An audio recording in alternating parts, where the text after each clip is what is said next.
Hey everyone, welcome back to my personal channel, Social's Awkward. My name is David Vidal, and this is the Elka shock adjustment. Let's go. It's so easy to fall in love with this T-Rex. The looks, the performance, the sound, firing off the line, being glued to your seat as you accelerate, handling tight corners. No doubt, one of my favorite things is the attention to detail. Have you ever really taken the time to look at your Elka shocks? They look aggressive, they look edgy, they look unapologetically bold. And maybe it goes without saying, but these shocks aren't just about looks.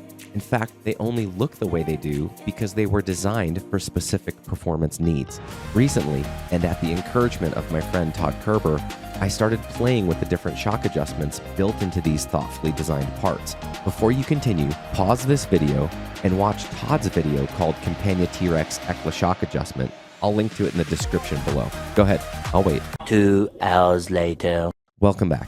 I made this video in response to that one. And as you just learned, there are 4 settings on the Elka shocks that you can adjust: the preload, the rebound, the high speed, and the low speed. If you're already lost, pause the video here and go watch Todd's. For real this time. Later that same evening. The first thing that I wanted to do was figure out where my settings were currently, so I just followed Todd's easy instructions. Basically, you turn the adjustment points all the way to the right, which is the stiffest setting, and then back it off by turning them to the left. I was surprised at how easy this was, and I was also surprised at my results. You'll notice that the rear wheel was dialed into the same settings on both sides. It was set leaning to a more rigid ride, but nothing surprising here. I found that my front shocks were offset for whatever reason, and if you were a detailed track rider, I can see why you would want this kind of flexibility. Since I am primarily a street rider, I want to set mine so that they all match, ride, and wear evenly. Again, I started with Todd's suggested settings for a softer and more comfortable ride.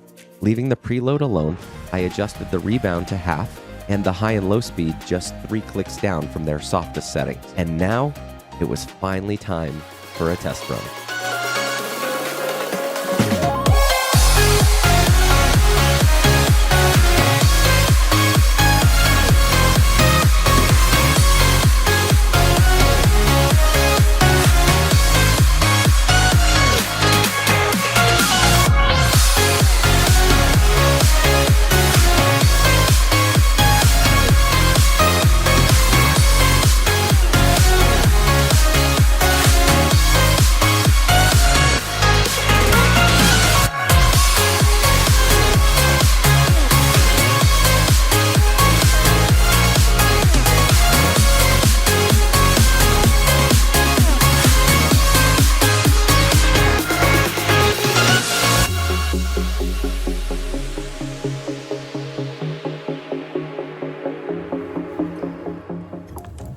All right, just got back after having adjusted the shocks to the settings that Todd suggested, and I gotta tell you right out of the gate, it's amazing. It is so much better. I mean, night and day difference. It is so much more comfortable.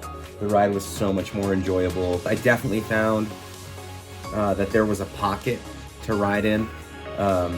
And I would say that pocket was somewhere between 40 miles an hour and 80 miles an hour. So anything above 80, especially over 100, things were definitely maybe a little too soft. I don't know that I'd push 120 or 140, maybe even over 100, honestly, with a soft setup like this. Definitely in the pocket, which is where I do the most riding, so much more comfortable.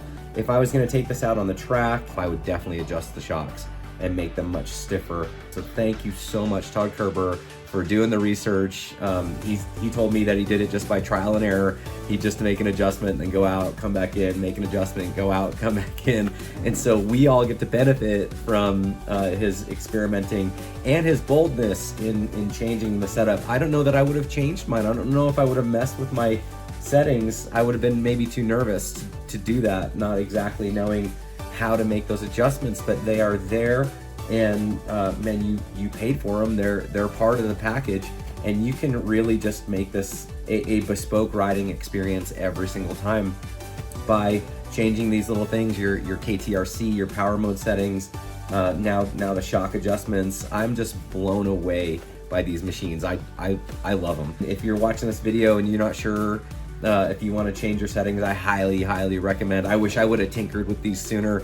I'm gonna be tinkering with them depending on the ride. I'm not sure I would want a super soft ride in the canyon. I'm not 100% that I don't either. I'm gonna go out and give it a couple of rounds and just see.